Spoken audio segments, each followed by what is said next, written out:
Bonjour, merci de nous retrouver sur ce nouveau plateau de TV Sian. On va parler aujourd'hui de Ace Academy. Pour en parler avec nous, Patrice Pourchet, Simon Lovino et Philippine. Vous êtes étudiante, c'est celle qui bosse pour de vrai. Alors, on commence tout de suite. Ace Academy, très simplement, qu'est-ce que c'est? Ace Academy, c'est une association qui regroupe des expertises achats. Vous êtes basé où? Nous sommes basés à Montauban. Très bien. Que faites-vous très concrètement? Combien de personnes? Combien d'étudiants ou de personnes formées? Alors, l'association elle-même, c'est 6 personnes. Et nous sommes les partenaires de TSM, XIAE de Toulouse et la CCI de Montauban sur toute la filière de formation achat basée à Montauban, licence, master en 2 années, master 1, master 2. Alors, on va s'arrêter 30 secondes sur cette notion de partenariat. Comment ça marche? Comment ça s'articule? Alors, nous, ce qu'on apporte, c'est sur la partie métier, fonction achat, nos expertises, à la fois des expériences, des contenus académiques, des initiatives pédagogiques qui permettent aux étudiants de mieux appréhender ce métier. Exemple, notre présence au CIAN, Oui. avec une optique de réfléchir au sourcing des fournisseurs.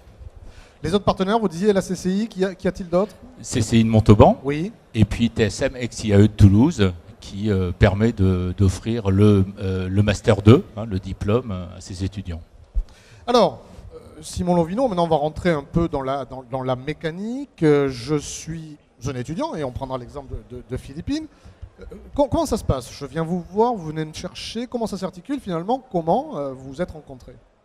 Alors, à travers d'abord le canal de l'université de Toulouse, bon, IAE, TSM, Toulouse School of Management, en fait, accueille tous les gens qui souhaitent soit modifier leur formation, soit changer de cursus, soit être diplômés tout simplement au niveau master.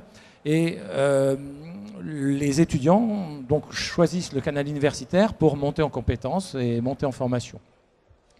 Oui, continuez. Donc ils sont ensuite accueillis par la CCI de Montauban, CCI Montauban qui est en fait l'antenne qui regroupe l'ensemble de la filière achat, donc de la licence Master 1, Master 2, à Montauban dans le cadre de l'université décentralisée. D'accord.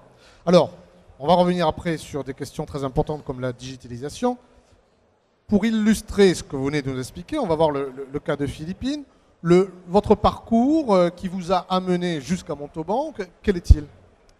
Alors avant de venir à Montauban, j'ai fait un bachelor commerce marketing, option achat, et c'est durant cette année que j'ai pu avoir un goût prononcé pour les achats. Et donc j'ai passé un concours pour intégrer la formation. D'accord. Vous, votre cursus, vous l'avez débuté sur Toulouse? Oui. En partenariat avec la CCI de Montauban. Donc au départ, Mais ça c'était après peut-être, non? Le partenariat avec la CCI de Montauban? Oui, au tout départ, j'étais dans une autre école à Toulouse. D'accord. Vous l'avez su comment? Parce que ce qui manque, parfois qui fait défaut, c'est effectivement l'information. Comment vous l'avez su et qu'est-ce qui vous a incité à rejoindre l'association? Par la reconnaissance du diplôme. Et, donc cette école est l'IAE. Donc l'IAE est quand même une formation très reconnue dans toute la France entière. Alors, votre situation aujourd'hui, qu'est-ce que vous faites? Alternance, vous me disiez, alors comment ça marche? Alors on est dans une entreprise. Donc pour moi, je suis chez Paul Vert, donc qui est une PME qui est à Montauban. Et donc on est 2 semaines, 2 semaines en entreprise et 1 semaine à l'école. D'accord.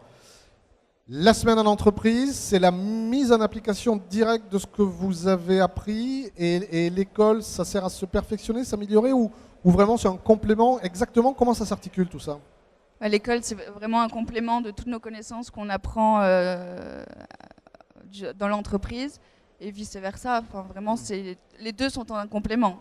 Grâce à l'entreprise, on peut avoir des exemples concrets de tout ce qu'on apprend durant l'école. Est-ce que vous avez, ça fait combien de temps que vous êtes en entreprise chez Paul Vert? Ça fait 1 an. Vous avez des retours du chef d'entreprise ou des managers pour voir un peu... non mais quand ils vous parlent, vous dites, bon effectivement c'est pas mal de t'avoir, on apprend aussi, on voit peut-être des nouvelles choses aussi. Quand vous discutez... Un petit peu. Et eux vraiment, c'est vrai que le chef d'entreprise recherche vraiment le fait qu'on apprenne, qu'on ait des connaissances académiques et également professionnelles. Alors Patrice, c'est un peu la même question, mais à l'envers, effectivement, on voit ce que Philippine peut apprendre en entreprise et ce qu'elle vient chercher chez vous.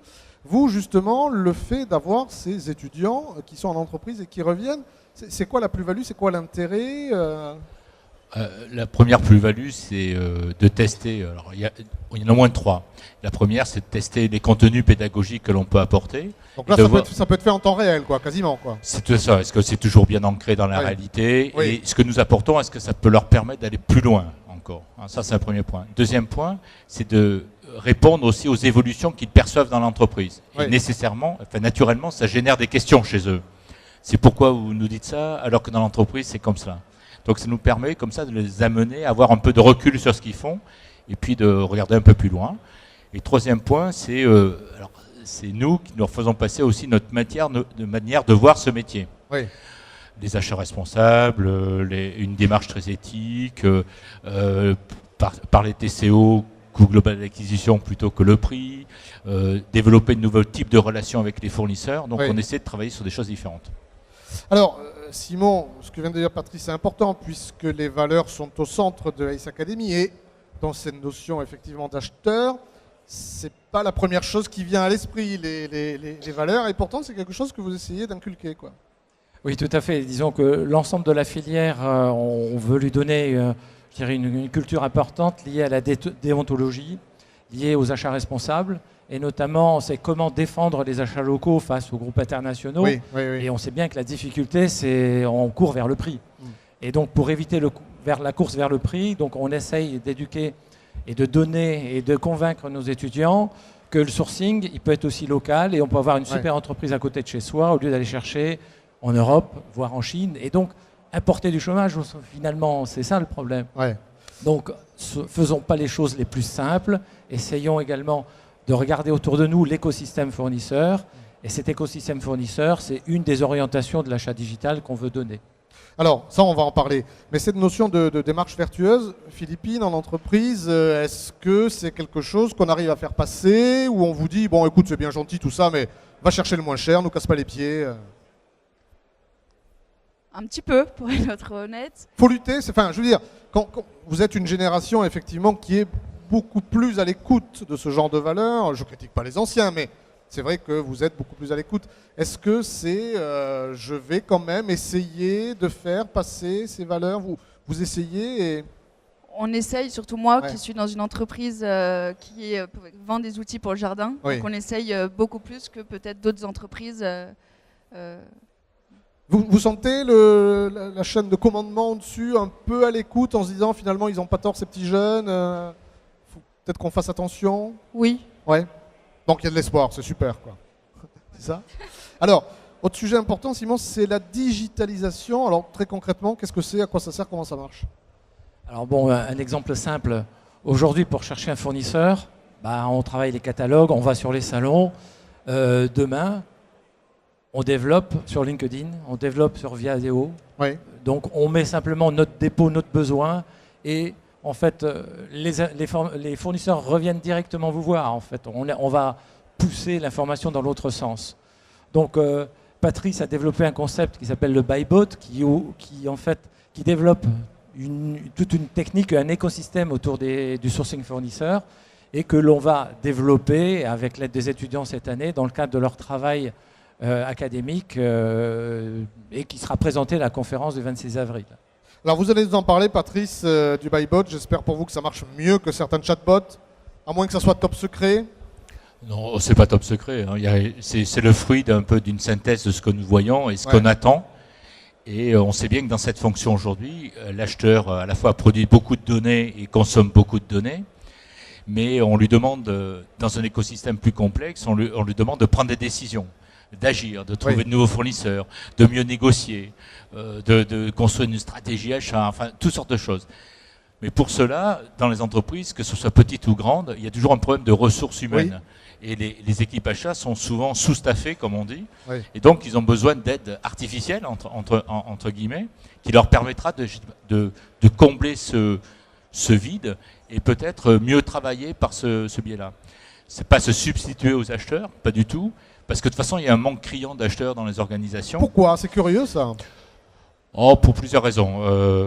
D'abord, c'est un peu comme la vente, hein, c'est-à-dire que c'est pas forcément culturellement en France, on est beaucoup plus porté sur la technique, les savoir-faire techniques, Oui. les éléments. La vente, vous savez, on cherche toujours beaucoup de vendeurs, Oui. comme on cherche aussi beaucoup d'acheteurs bien formés. Oui. Et c'est deux parents pauvres qui essaient, et souvent les vendeurs comme les acheteurs sont surbookés, sous-staffés, plein de boulot, et Ouais. ils n'y arrivent pas à se concentrer sur tout.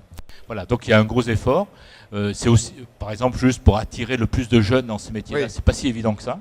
Mais par contre, aujourd'hui, donc il faut trouver des moyens de leur permettre de consacrer plus de temps à du développement. Oui. C'est-à-dire dans cette relation avec les fournisseurs, être plus constructif, faire de l'innovation, être créatif, etc. Donc c'est un moyen, c'est pas une finalité, c'est un moyen. Donc il faut utiliser au maximum les technologies qui sont disponibles pour Renault, cet acheteur dit augmenté, hein, Oui. c'est pléonasme, mais enfin bon, un nouveau type d'acheteur, mais toujours se disant, voilà, je vais me consacrer sur du développement et je vais m'appuyer sur des technologies qui existent. Voilà le concept.